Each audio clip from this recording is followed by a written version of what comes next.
When you met Chelsea at Stamford Bridge not long after the semi-final, it was a fairly tight sort of encounter. What sort of a game would you expect on Saturday? Well, the game before that as well, when we played them at Goodison, was quite a tight game. And the games before that as well were relatively tight. We lost to them in the semi-final of the League Cup last year, and it was quite tight, both games. So I would expect it to be relatively close. I think there's not a great deal between the sides. Chelsea undoubtedly have got really good players throughout the field, and we respect that and are aware of it. But we have to try and go there and concentrate on ourselves and do the best we can. Do you need to adapt a special game plan to face Chelsea in a final, or do you do, as you say, concentrate on your own work and what you've been doing in recent games? Well, I think in every game you've always got to think about the opposition, but I think ultimately your concentration is on getting your players in the best condition and the best frame of mind and getting them to perform the best they can. You mentioned your admiration for some of the Chelsea players. How much respect have you got for their manager? Well, the manager's done terrific wherever he's been. He's come in here and done a great job at Chelsea in a short time. But let's be fair, Chelsea's players are good players, and I think that there's a lot of people could have gone in and taken the Chelsea job and done a really good job.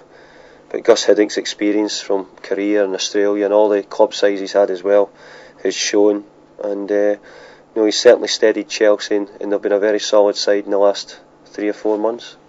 I know you prepare meticulously. Does working on penalties come into the preparation, or is it literally, in your opinion, who fancies it on the day should it come to it?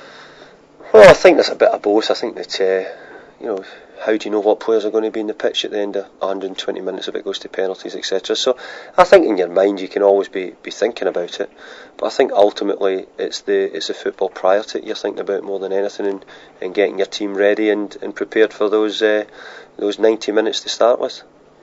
I know managers who win trophies are always etched indelibly into football folklore of the football club. Is that very much in your mind when you look ahead to the game?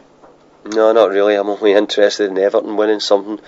I think the players at Everton, with their form, not just this season but the season before and even before that, have been close to winning things. They've done really well, they've competed well.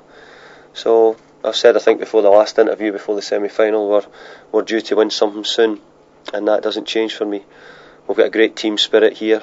Very much team orientated rather than individuals, so I'm looking forward to that team winning something together if they can. Is it the most capable team that you've had since being at Everton?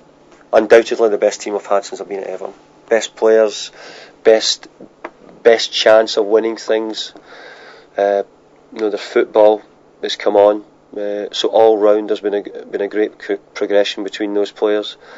Spirit amongst them is excellent, so it is. I'm very fortunate and very lucky to have the group of players I've got. Is that not quite an accolade, because you've had some decent teams down the years? Everton have had great teams, but in my time I just see this team having a blend and balance and a youthfulness to it, but yet enough experience at this present time to go on and do even better than we're doing at present.